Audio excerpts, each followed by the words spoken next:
Hi guys, நல்லா செட்டிநாடு ஸ்டைலில் சூப்பரான ஒரு மட்டன் தம் பிரியாணி எப்படி பண்ணுறதுன்னு பார்த்தலாம். பாருங்கள் நீங்களே. நல்லா உதிரி உதிரி அரிசி ஒன்றோட ஒன்று ஒட்டாமல் நல்லா மட்டனும் அரிசி நல்லா பூ போல் வெந்து வந்துருந்துச்சு. எப்படி பண்ணுறதுன்னு பார்த்தலாம். வெங்காயம், தக்காளி, பச்சை மிளகாய், இஞ்சி, பூண்டு, புதினாலாம் எடுத்துக்கிட்டேன். இன்னொரு பக்கம் பிரியாணிக்கு தேவையான ஒரு சீக்ரெட் மசாலானே சொல்லலாம். ஒரு மசாலா ஃப்ரெஷ்ஷான ரெடி பண்ணிடலாம். 2 துண்டு பட்டை, 4 கிராம்பு, 3 ஏலக்காய், 1 டேபிள் ஸ்பூன் சோம்பு, பிரியாணி இலை, ஒரு அன்னாச்சி பூ, மராட்டி மொக்கு, கல்பாசி, ரோஸ் பெட்டல்ஸ் எடுத்து நல்லா ஃபைன் பவுடராக அரைச்சி எடுத்து வச்சுக்கலாம்.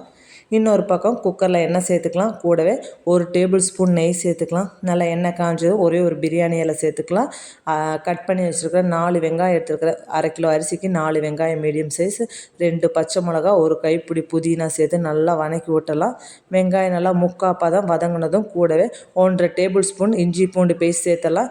இஞ்சி பூண்டை சேர்த்து நல்லா வதக்கி விட்ருங்க. வதங்கினதும் ஒரு 5 பச்சை மிளகா, 1 கைப்பிடி புதினா சேர்த்து நல்லா அரைச்சி எடுத்துருந்தேன். கூடவே 3 தக்காளியும் சேர்த்து நல்லா வதக்கி விட்டுட்டேங்க. வெங்காயம் தக்காளி நல்லா வதங்கும் போது நம்ம அரைச்சி வச்சுருக்க அந்த ஃப்ரெஷ் பவுடர் ப்ளஸ் காரத்துக்கு ஏற்ற 1 டேபிள் ஸ்பூன் மிளகாத்தூளும் சேர்த்து நல்லா வதக்கி விட்டுடலாம். வெங்காயம் தக்காளி நல்லா வதங்கி எண்ணெய் பிரிஞ்சு வரும்போது நம்ம க்ளீன் பண்ணி வச்சுருக்கிற 1/2 கிலோ மட்டனையும் சேர்த்துக்கலாம். அதையும் சேர்த்து நல்லா ஒரு 5 நிமிஷம் கைவிடாமல் கிளறி விட்டுருங்க. ஏன்னா அதோட வெங்காயம் தக்காளி கூட சேர்ந்து நல்லா ஒன்று சேர்ந்து வதங்கி வரணும். இந்த ஸ்டேஜில் தேவையான அளவுக்கு உப்பு போட்டுக்கலாம். கூடவே நல்லா கட்டியான ஃப்ரெஷ் தயிர் சேர்த்துக்கலாம். புளி இருக்கக்கூடாதுங்க. சேர்த்து நல்லா அதையும் கிளறி விட்டுடலாம்.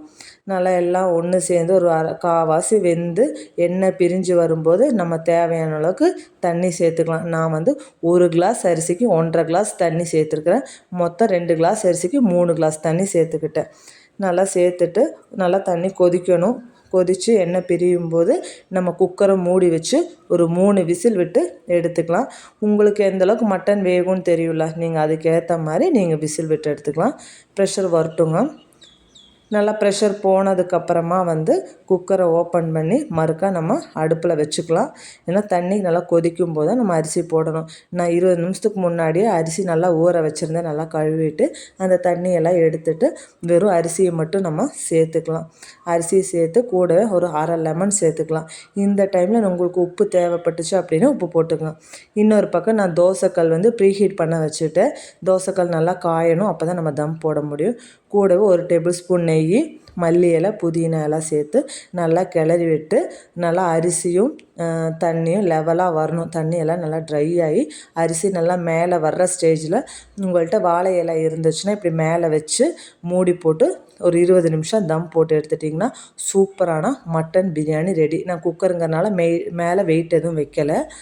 நல்லா 20 நிமிஷத்துக்கு அப்புறமா எடுத்துக்கலாம். ஒரு 10 நிமிஷம் மறுக்கா வச்சுட்டு தான் குக்கரை ஓப்பன் பண்ணி நான் அதை ஹாட் பாக்ஸுக்கு மாற்றிட்டேன்.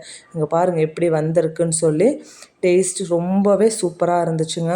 நீங்களும் ஒருக்கா ட்ரை பண்ணி பார்த்துட்டு எப்படி இருந்துச்சுன்னு சொல்லுங்கள். இன்னொரு வீடியோவில் பார்க்கலாம். பாய்.